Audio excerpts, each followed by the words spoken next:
നമസ്കാരം.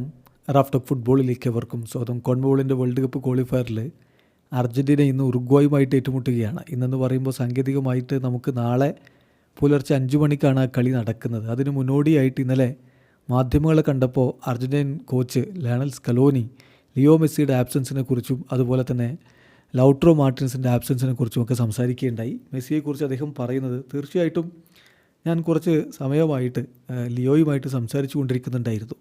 അദ്ദേഹത്തിൻ്റെ അഡക്ടർ അത്ര മികച്ച രൂപത്തിലല്ല. അഡക്ടർ ഇഞ്ചുറി അദ്ദേഹത്തിനുണ്ട്. അത് പിന്നീട് പ്രശ്നമായിട്ട് മാറുകയായിരുന്നു. സോ ഈ സിറ്റുവേഷനെ കുറിച്ച് ഞാൻ അവെയർ ആയിരുന്നു.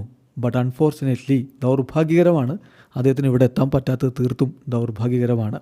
തീർച്ചയായിട്ടും അർജൻറ്റീൻ ദേശീയ ടീമിന് അതൊരു സിഗ്നിഫിക്കൻ്റ് ലോസാണ്.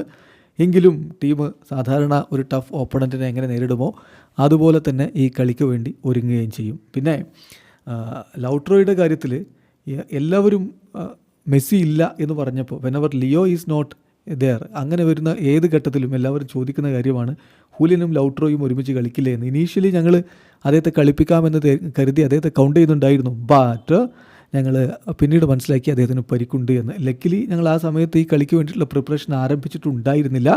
അദ്ദേഹം ഇല്ലാതെ മുന്നോട്ട് പോവുക എന്നുള്ളത് ബുദ്ധിമുട്ടേറിയ കാര്യം തന്നെയാണ്.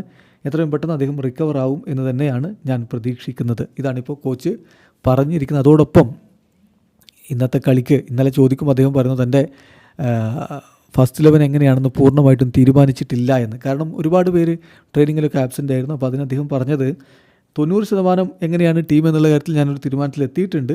ഇനി ബാക്കി കാര്യങ്ങൾ ആഫ്റ്റർനൂണിന് ശേഷം ഫൈനലൈസ് ചെയ്യും. അത് അദ്ദേഹം ഇന്നലെ പറഞ്ഞതാണ്. പക്ഷേ എനിക്ക് കൃത്യമായിട്ടുള്ളൊരു ഐഡിയ ഉണ്ട്. പിന്നെ യെല്ലോ കാർഡ്സിൻ്റെ പ്രശ്നങ്ങളുണ്ട്, ഒരുപാട് പ്ലെയേഴ്സിന് പരിക്കിൻ്റെ പ്രശ്നങ്ങൾ, മറ്റ് കാര്യങ്ങളൊക്കെ ഉണ്ട്. അപ്പോൾ അതൊക്കെ വെച്ചുകൊണ്ട് എങ്ങനെ കാര്യങ്ങൾ ചെയ്യാൻ പറ്റും എന്നുള്ളതാണ് ഞാനിപ്പോൾ ഉറ്റുനോക്കുന്നത് എന്നുകൂടി അദ്ദേഹം പറഞ്ഞു. ഏതായാലും അർജൻറ്റീന സമീപകാലത്തൊന്നുമില്ലാത്ത ഒരു പ്രതിസന്ധിയിലാണ്. നിരവധി താരങ്ങളുടെ പരിക്കും മറ്റുമൊക്കെ അവരെ വലക്കുന്നുണ്ട്. എങ്ങനെ സ്കലോനി ഈ കാര്യങ്ങൾ ഹാൻഡിൽ ചെയ്യും എന്നുള്ളതാണ് കണ്ടറിയേണ്ടത്. വീഡിയോ അവസാനിക്കുന്നു. ഫുട്ബോൾ ലോകത്തെ കൂടുതൽ വിശേഷങ്ങളുമായി റാഫ് ടോക്സ് കൊണ്ടുവെത്താം.